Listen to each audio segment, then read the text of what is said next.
What if most of your life isn't lived but dreamed, and the key to awakening lies in what connects each of your moments?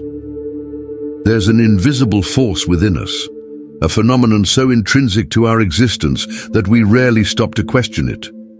Consciousness. It's the backdrop of every thought, every emotion, every perception. It's the stage where your reality unfolds. But what is consciousness really? Is it merely a byproduct of the brain, a tangle of electrical impulses, or something far vaster, something that transcends matter, fundamental to the very fabric of the universe? Many of us live as if consciousness were a light bulb that switches on at birth and off at death, without ever exploring the depth of its light or the extent of its reach. Imagine life as a series of paintings in a gallery. Each painting represents a moment, an experience, a memory. You walk through this gallery, observing the images, feeling the emotions they evoke. But what enables you to move from one painting to the next, maintaining the continuity of the experience? What allows you to recall the previous painting while contemplating the current one and anticipate the next? It's consciousness. It's your constant presence, the invisible thread that weaves all your experiences together, giving them meaning and cohesion. Without it, life would be just a succession of disconnected events, a meaningless chaos. The central question we aim to unravel is, what is consciousness, and how does it operate between one moment and another, between one life and another, between one reality and another? This question takes us to the frontiers where science and spirituality meet, where psychology intertwines with philosophy and human behavior reveals itself as a dance of conscious energy. It's a journey beyond the visible, into the realm of the invisible that sustains everything. Since time immemorial, humanity has sought to understand consciousness. The ancient Egyptians, with their complex beliefs in the afterlife and the soul's journey, intuited a dimension of consciousness that transcends the physical body.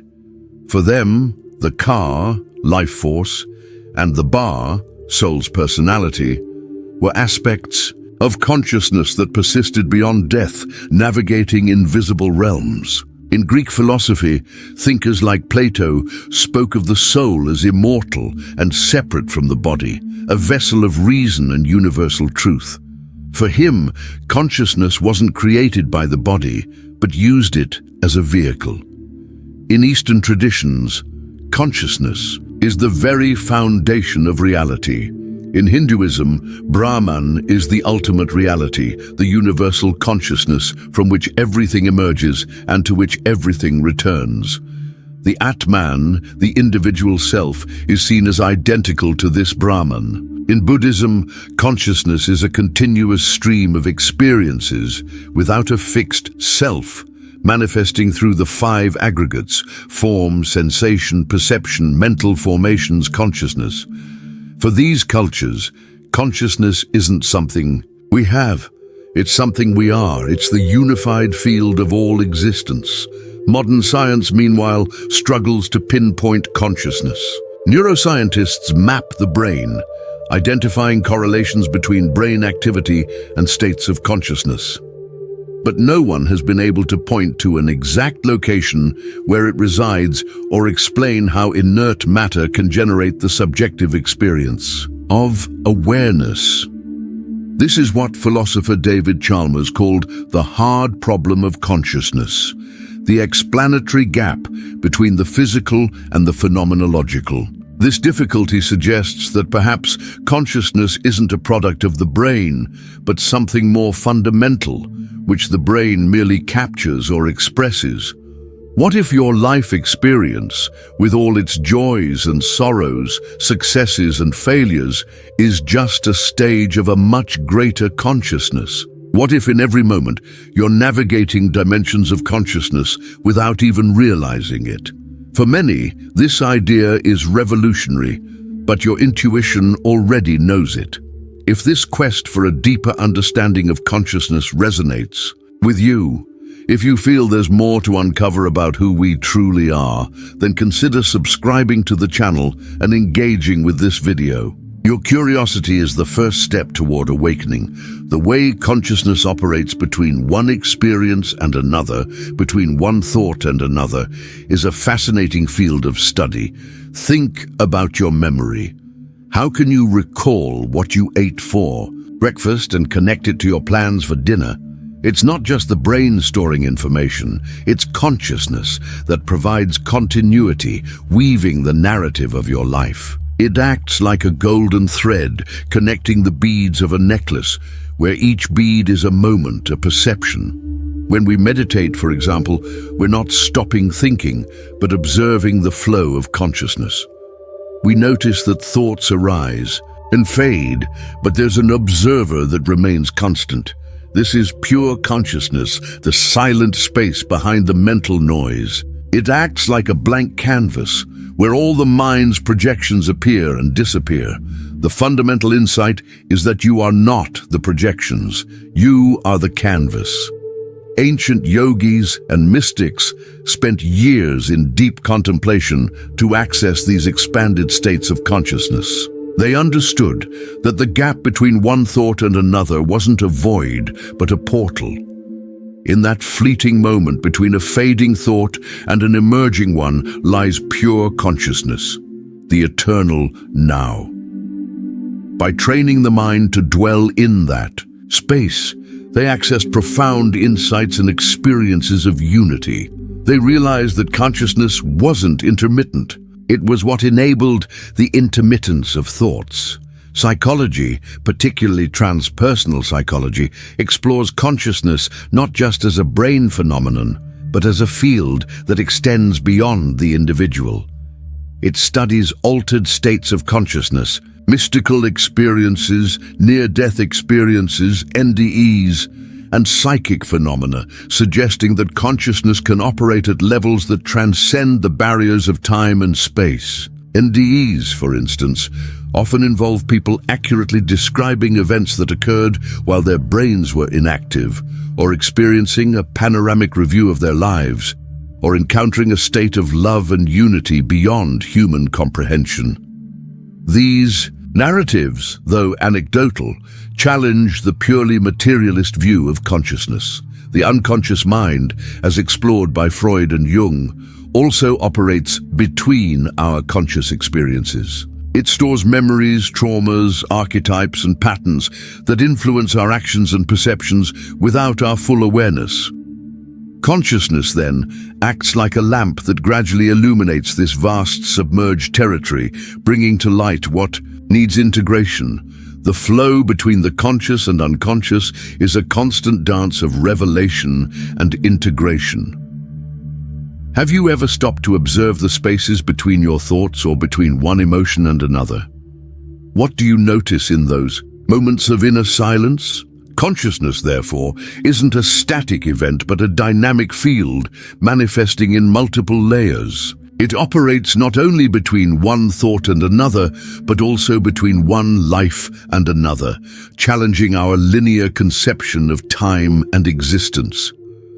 This is one of the most fascinating frontiers of spirituality and philosophy, where the concept of reincarnation fits in. For many traditions, the soul or individual consciousness is a traveler that transcends birth and death, using different bodies as vehicles to learn, evolve, and experience reality. Consider Hindu mythology, where the cycle of samsara, the wheel of birth, death, and rebirth, is central. The soul, Atman, passes through countless existences, accumulating karma and learning, all under the gaze of universal consciousness, Brahman. Consciousness is what persists, the essence that carries the lessons from one life to the next, influencing the path and purpose of each incarnation. There's no interruption in the flow of consciousness, only a change in form, setting, or experience.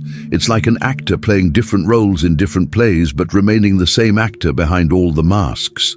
Buddhist philosophy, while denying a fixed, permanent self, speaks of a continuity of consciousness through the stream of mind. Each moment of consciousness gives rise to the next, like one candle lighting another. It's not the same flame, but there's causal continuity. Consciousness operates between one life and another, carrying the imprints, karmas, of past actions that shape future existences. This continuity enables suffering and liberation, illusion and awakening. Past life regression experiences, explored in transpersonal psychology, offer intriguing anecdotes about how consciousness seems to remember or access information from previous existences. While Western science still debates the validity of these memories, their very existence suggests that consciousness operates in a dimension that transcends the limits of linear time and space. If consciousness were merely a brain product, how could it access memories from a body that isn't its own, or a time that isn't its present? What prevents us from perceiving this continuity of consciousness? Primarily, our ego.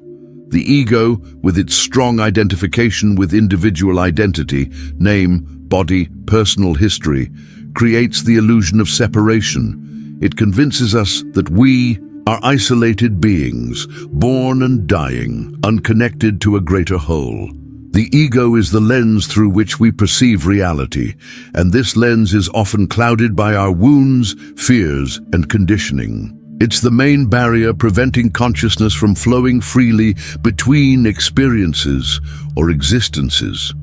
Think of Greek mythology, where the river Lethe, the river of forgetfulness, prevented souls from remembering their past lives before. Reincarnating. This is a powerful metaphor for the amnesia consciousness experiences when entering a new body, a veil the ego helps maintain. Yet even with the veil, the essence of consciousness persists, and sometimes fragments of memories, intuitions, or inexplicable affinities emerge, breaking through the barrier of forgetfulness. And how does consciousness operate between one reality and another? This is the subtlest and most mysterious frontier. If consciousness is the foundation of everything, it isn't limited to our perception of what is real. Quantum physics, for example, suggests that reality isn't as solid as it seems, and that the observer, consciousness, plays a fundamental role in determining the outcome of an event. The collapse of the wave function, where a particle exists in multiple possible states until observed, implies that consciousness doesn't just perceive reality, it influences and co-creates it. This idea leads to the concept of parallel universes or simultaneous realities. With every choice we make, every thought we have, every intention we project, we may be navigating to a slightly different reality. Consciousness isn't just a receiver of a fixed reality, it's a tuner, an antenna that captures and projects the reality resonating with its frequency. The way consciousness operates between these realities is through its intention, belief, and vibration. What have you been doing in your life that keeps you trapped in a single limited reality, unaware of the infinite possibilities consciousness offers? What this operation of consciousness between realities and experiences reveals is that life isn't just a linear sequence of events, but a field of possibilities unfolding in every moment. Your experience of reality is a continuous co-creation, shaped by your beliefs, emotions, intentions, and the level of your consciousness.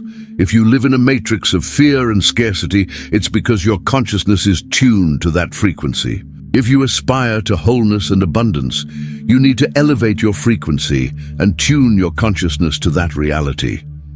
Consider the Hindu god Vishnu, who, in his avatar form, descends to earth to restore balance whenever dharma, cosmic order, is threatened. Each avatar is a manifestation of divine consciousness in a new form, operating between celestial and terrestrial realities to bring harmony. Similarly, your consciousness acts as an avatar in your own life, manifesting the reality you hold within. You are the point of contact between the invisible and the visible, the spiritual and the material. Developmental psychology shows how our consciousness expands throughout life, progressing through increasingly complex stages of understanding. A young child perceives the world egocentrically. An adolescent seeks social identity. An adult may reach post-conventional stages of consciousness, understanding the interconnectedness of everything.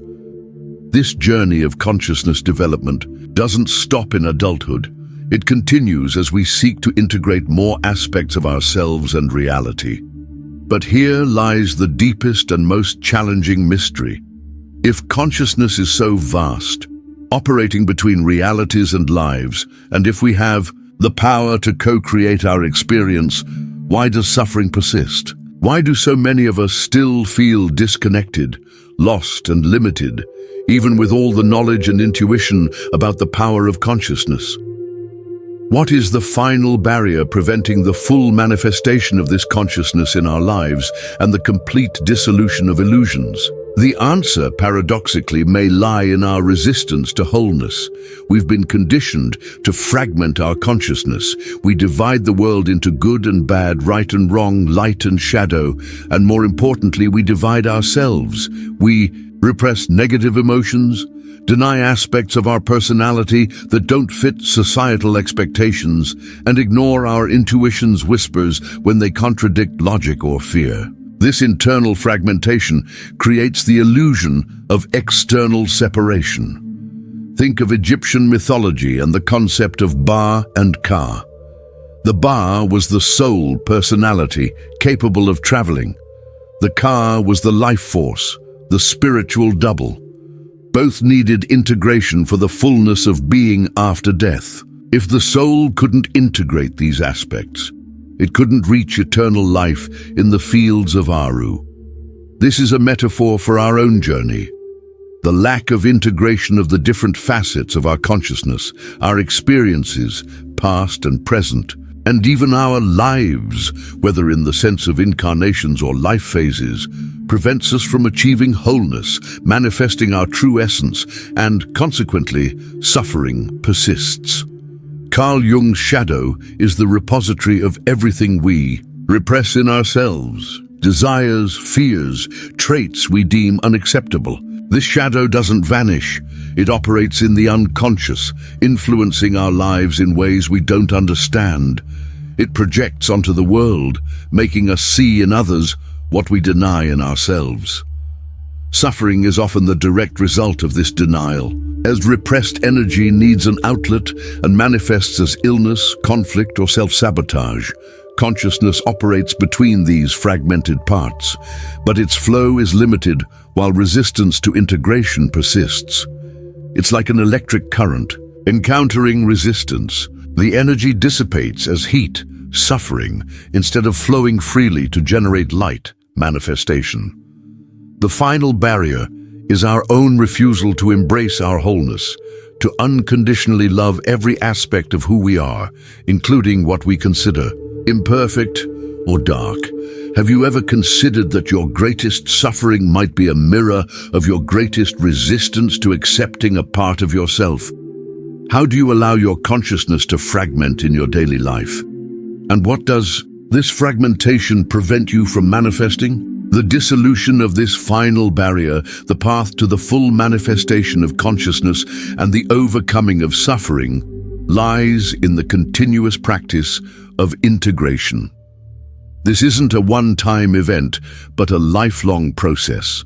It's a daily commitment to observe, accept, and love every part of yourself, especially those you've avoided or judged. It's bringing the light of consciousness to the depths of the unconscious, to the corners of the shadow, to the traumas of the past.